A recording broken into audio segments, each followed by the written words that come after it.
Great to see everybody. Hope everybody enjoyed their extended long vacation here over the course of the summer. Commissioner, thanks for the kind vacation introduction. for you, Josh. He mentioned Not for that us. last time I got a chance to see him, we were in Omaha, and as I was getting ready to come here, got a chance to see Coach Tello on the couple nights ago. Obviously, the game was here, or is here tonight, and this is the first time I've had an opportunity to talk since I got a chance to go to Omaha and watch Seymour and Blake and Coach Vitello bring home a championship to Rocky Top. What an unbelievable experience, opportunity to watch the game with Coach Barnes, Danny, our athletic director, get a chance to be on the field and celebrate that moment. Really proud of what they did, bringing home a national championship to Rocky Top, what Coach Vitello has built there, and have an opportunity to have my son with me and really my entire family. So great night. You look at the success that our brand, our logo has had recently with baseball, but basketball during the course of the winter, and you look at all the team sports across the board being in postseason play. I think it really speaks to the trajectory of our university, our athletic department, where it's going, but it also speaks to the leadership that we have there. So fortunate to work with he's got to Danny show White, our himself. athletic director, Chancellor Plowman, and President Boyd. They're visionaries. They give us all the tools to go compete and have created an unbelievable experience for our student athletes there on the campus. The brand is stronger than it's ever been. That part's definitely true. Really excited about where we're at on the football side of it, but where we're going. As I sit here today, it's hard to believe that this is the fourth time that I've been here at SEC Media Days. And right out of COVID. I look back, since then too. So proud of what our staff and our players have built, the connection, the committedness, the care factor that they have for each other in the program. 20 wins over the last couple of years, top 3 in the league, the best that it's been in 20 years. A little Butch Jonesing yourself right there. You were 9-4 last year. I wouldn't celebrate that too much. Extremely bright, and we're in a race to get where we need to extremely quickly. Proud of the culture that we've built. I mentioned that a second ago. We got unbelievable players that care about the people around them and attack every single day the right way. And they do it right on the field.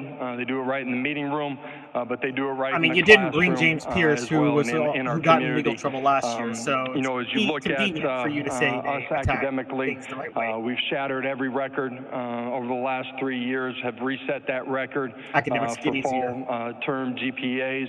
I think we had 63 individuals that were recognized by the conference at the end of the regular season, and we're fortunate enough to have some of those guys here with us today. We got 3 really special individuals that are with us today. They represent all that's good in college football. They represent what it means to be a Vol. I take great pride in that we could have had a lot of different players come with us here to Dallas and have an opportunity to speak with you. But these 3 guys have unique stories and are very true. Great all 3 of them, ambassadors particularly Cooper Mason and for the Mark Tennessee Thomas, Volunteers. Keenan Peely started over 37 games in his career. Unfortunately, had a season-ending injury week 1 of last year. Decided to come back for another year of college football. He loved his experience on Rocky Top and is a dynamic playmaker that's poised to have an unbelievable season. And as Dave Rivers says, is a grandfather. Preseason All-American center. Has started for us for 4 straight years. It's in his blood to be on Rocky Top. His father played there. His brother played there. You also still haven't found a replacement for him. Vitally important to him. It's a big reason you need him back. He's a great member of our squad, and he's got great understanding of who we are offensively, the ability to communicate, and has great leadership skills as well. Omari Thomas, who was here for his second time, is a 4-year starter for us at defensive tackle. He's kind of the mayor inside of our locker room. That's a big statement. Calling him the mayor, our SEC representative level of a leader on the NCAA Football Oversight Committee. but is vitally important to Told you who can't and what sing we enough are of as a Omar Thomas, program. guys. Best leader on the In team. our 4 years there, he's been a great leader every single year. This football team that we have, when we embarked on our off season, when we got back in January, it's a unique roster in that we're really experienced at certain spots, in particular on the line of scrimmage, and we have some youth that surrounds them. The challenge has been that our young guys can't be young when we get to the fall. Code is the the youth leadership has that we have from our improved veterans on the back on where the youth is just improved young over guys last year's coming areas. in, buying into the culture, competing every single day. This has been a great group, a great team up until this part of the off season. The first 3 quarters of our off season, they've been unbelievable in their work habits, their competitiveness, how they've attacked every single rep, every single day, and I cannot wait to get to training camp. I'm ready to go compete with these guys on the grass. And I know Vol Nation is excited about the season that we're ready to embark upon as well. It's hard to believe that training camp's right around the corner, in less than 2 weeks. We're ready to go compete. We got great renovations that are going on inside of Neyland Stadium, one of the great venues in all of sports, let alone college football. Our fan base is question, Derek, is if they passionate. can maintain the tempo that Josh Heupel runs. That's been the trick of finding a quality center. We'll be ready to go kick off here in a little over a month. So with that, I'm going to open it up to questions. Thank you, Coach. If you have a question, please raise your hand. We'll get Seth, Diego, and Nolan. Please, again, give your name and affiliation before your question. So, Coach, we'll start over here to our left on the second row. Hi, Coach. Nick Kelly, AL.com. You've got another South Dakota native in the SEC with Kalen DeBoer joining. Yeah. What's that like to have a South Dakota native on the other side of the third Saturday in October rivalry? Great question. I want to hear what I'm not sure anybody pictured 2 South Dakotans being in the SEC a few years ago. Kalen's somebody that I've known for a long time. I was a little bit younger, watched him as an athlete, and then through our coaching paths have crossed and stayed in contact at different times. Excited to have him in the league. Great person, great coach, and we'll be ready for really Saturday. Couldn't say anything intriguing about South Dakota, man. Come on, I've never been to the state, and I probably never will go. Coach Billy Jones, George Plaster Show, Nashville, Tennessee. Last year you talked about, as your program progresses, inches become harder to move than miles. I'm curious how you thought your team did in moving those inches. If not, what can you do to do that better this season? Yeah, if I said miles, I'm not sure that miles might have been right. Certainly maybe feet or yards. I'm really proud of a lot of what we did last year. Finishing New Year's Day Bowl, a win. What he's saying is I'm proud of the fact that we were able to do that, despite the fact that I got the wrong quarterback to run my system. In the last 2 That's decades. true, Josh Heupel there. At the same time, that's obviously not the standard for where we want to get to. But proud of the steps that we took. We had some setbacks on some Saturdays, but that's why you get up, line up, and setbacks and as go a program. every single You were day 11-2 in 2022. There was no step taken in 2023. This group's been fantastic. I'm really excited about the future of who and what we're going to be. When I took this job 3 years ago, everybody can go back and kind of research, what we were embarked on as far as challenges and how we had to navigate those. No one's denying that you've done a great job of rebuilding it. We're almost free and clear of navigating all of those things. Our roster is there's nothing to hide with this that it's been by far, and inside of this league, that's important as you go through the season. I couldn't be more excited about going and lining up with this group this fall. Coach will go in the section just in front of you to the right. Coach, Emily Grace McWhorter from the next round. You and Coach Halsley are familiar with Oklahoma. Is there anything you're looking forward to, particularly when you travel to Norman this September? This is the question we want. Yeah, this is what we want. First time that I will have been back. It'll be unique for myself to be on the other sideline. Obviously, there's been a lot of Saturdays where I was on the home sideline. But there's so many, great teamates, friends that will be there. Tell us you hate Bob Stoops. Great. Come on, give it to us, Josh. For the university, the program. A lot of friends that are coaching on the opposing sideline that day. Former teammates that will be coaching on that opposing sideline too. So it'll be unique to be back there, but excited to be there. Okay, we'll go back over here to our left-hand side, 4 rows. Hi, Travis Brown, KBTX.com. What have you liked and not liked about the helmet communicators in your practice time with them? Oh, this is a good one, particularly with the iPads. Practice communication, being able to take that to game day, quickest, most efficient, effective way to communicate with somebody on the field. Gives you a chance to solve some of the problems. What does that do with the iPad? In an immediate way. I think the thing that the players would say is there's times where they want to turn the headset off and eliminate some of that communication. Ooh, are you saying they're thinking too much? As coaches, you always got to be smart in how much information you're actually giving them. Okay, we'll go down that center aisle again in the section in front of me. Brandon Ogden, Tyler Morning Telegraph. Coach, the secondaries area where y'all had a lot of turnover, brought in a lot of new guys, and I doubt he gives just what is it you're expecting from him and that group this year? Yeah, expecting those guys to play at a championship level. I love the group as far as their length, athleticism, playmaking ability, their willingness to be physical, take on, disrupt blocks, tackle in open space. Their care factor, their knowledge and understanding of what we're doing. He's touting them in a way that I didn't think he would. I will say that. Their practice every single day. I'm really excited about it. I mentioned a little bit earlier, but this is the deepest that we've been within our roster, and that affords you to have the opportunity to have great competition every single day. He said that in response to a question about the secondary, which is a big giveaway, guys. He's very high on them. It's important as you go throughout the course of the season as well, and I'm looking forward to that group taking a real step here this fall for us. We'll go here to the far left on the aisle. First, James Hale, OKC Sports Radio in Oklahoma City. Josh, it's great to see you again. Question. See what they think. James, I figured I'd hear from you at some point, man. So good to see you. Right.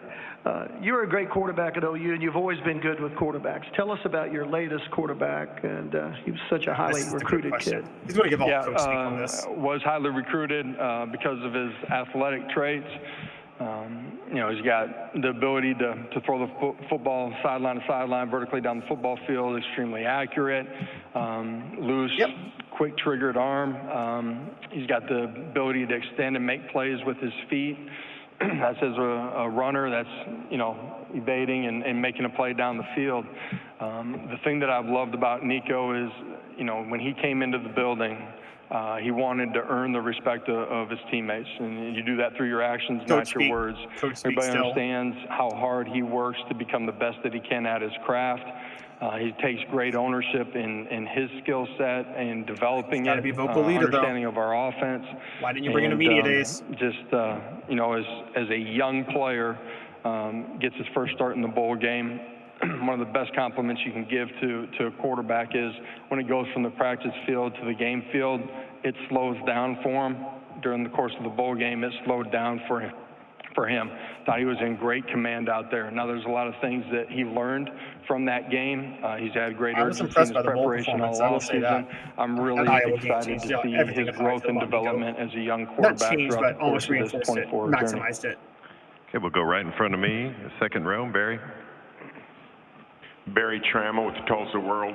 Hey, Josh, can you reflect on 25 years now since you came to Norman? You're going back to Norman in September.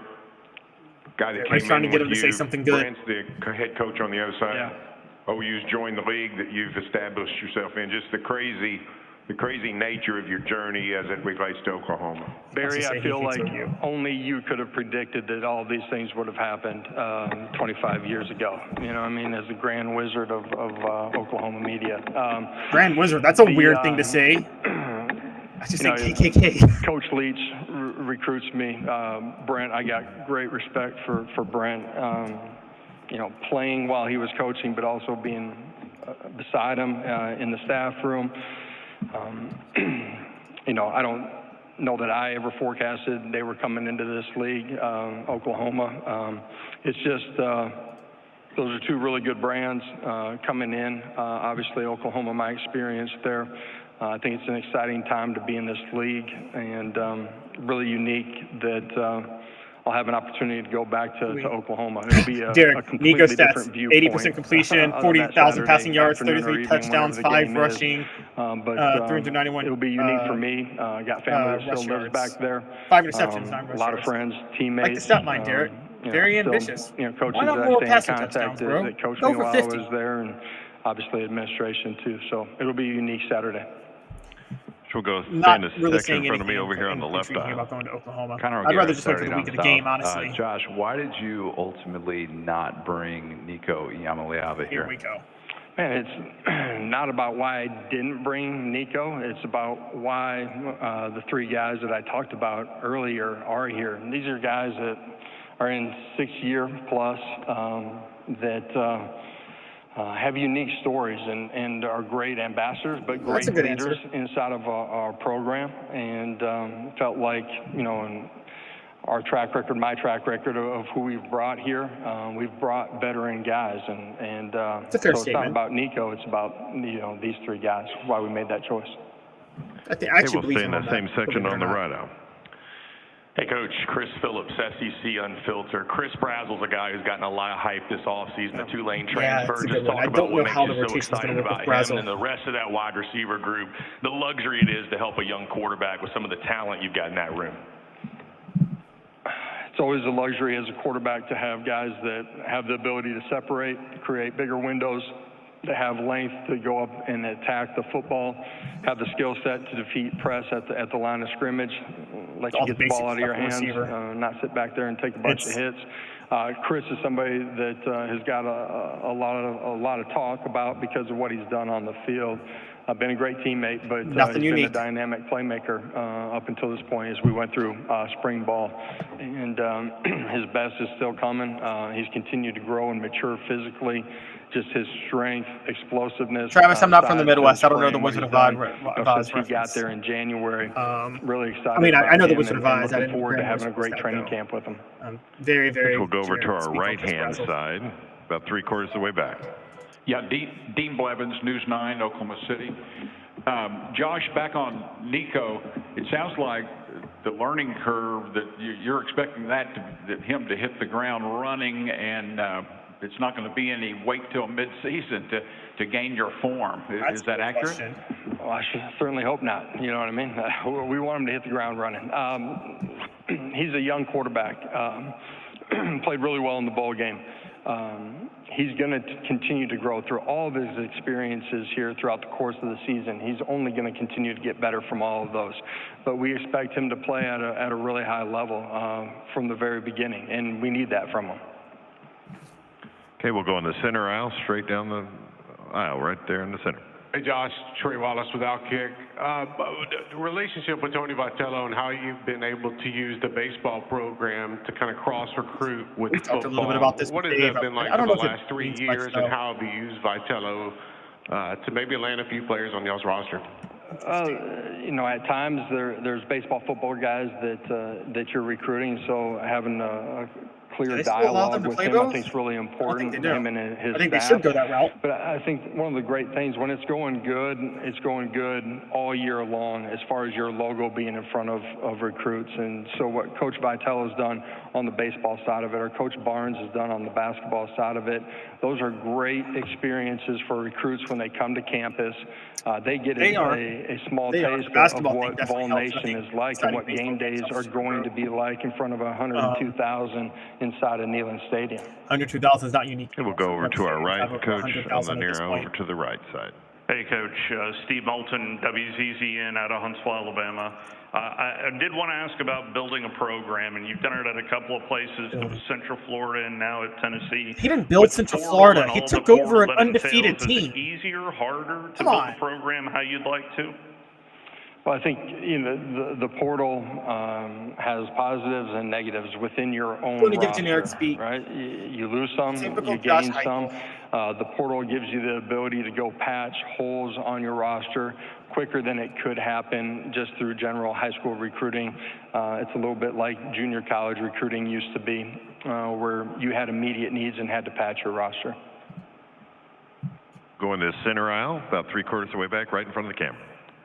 Hey, Coach, Rick Butler with Rocky Top Insider. Can you just talk about the impact of your two new assistant coaches with Inge and Sims heading into this fall, which is what they've been able to do in the spring and summer so far? Never thought about that, but it is kind of an underrated storyline. Two guys that are elite teachers, that are relationship driven, their ability to gain trust from the players inside of their position rooms as quickly as they did, parlayed itself into both of those position groups having great springs. And they've had great summers too, but just the on-field experiences, our linebackers, I thought, played with great eyes, lineman assignment, their communication, their ability to destruct blocks. They were playing their best football as a group that they had since we've been there. And Coach Sims has done an unbelievable job with the running back. It's a young group outside of Dylan Sampson let's be honest. that have really grown in their Not much understanding coaching and their is required football for running IQ. backs, but hey, it is what it really is. excited to see him continue to develop that group here as we get into training camp. Coach, we'll go in the section in front of my table on the far left aisle, 3/4 of the way back. Yeah, Michael Cobble, WBRZ TV in Baton Rouge. You just mentioned Dylan Sampson. What kind of role do you expect for him to have this year? Maybe an increased opportunities for him? Yeah, he will have increased opportunities. He's a guy from the moment that he got there, had great feel, pace, and vision. He's done a great job with the ball in his hands and out of his hands. He's become a really good pass protector. He's got the ability to help you in your return game as well. After his freshman year, his ability to impact his teammates, Dylan's one of the strongest leaders that we have inside of our locker room. Just a dynamic personality that isn't afraid to call on his teammates and make sure that they're meeting the standards. He's going to have a great year. Running back who can't pick up a pass block is asking his teammates to meet a standard. That's a really weird scenario, quite honestly. Dylan Sampson needs to meet a standard. Hey, Coach, Bruce Marshall from WHBQ in Memphis. A schedule question for you. 2 years ago, you had that game at Pitt that I really thought kick-started you guys early in the season. And last year, you didn't really have one of those away. You had the game in Nashville last year at the opener. But this year, you got that NC State game in Charlotte, the second game. How important is that for you to get a game like that, Pitt really was the thing that got non-conference Tennessee game going early? in Do you think that can serve the same purposes that Pitt game did 2 years ago? Yeah, every season's different. I'm not sure you want to necessarily go into overtime to kickstart your season, but it certainly helped. NC State's really good program. Coach Dorn's done a really good job there. They're a really good football team. They are. I mean, be a big time. I'm going to give Coach Big on NC State. Guys, I feel like I'm Saturday wasting your evening over time there in going through this. Charlotte. Josh Heupel's not going to say anything, but we're trying to cover it. We're doing our If you have a best. question, we have time for one or two more. Raise your hand. We'll get a microphone to you. All right, all the way up at the front. Guys, if we could get all the way up the front. Got one right in the front row.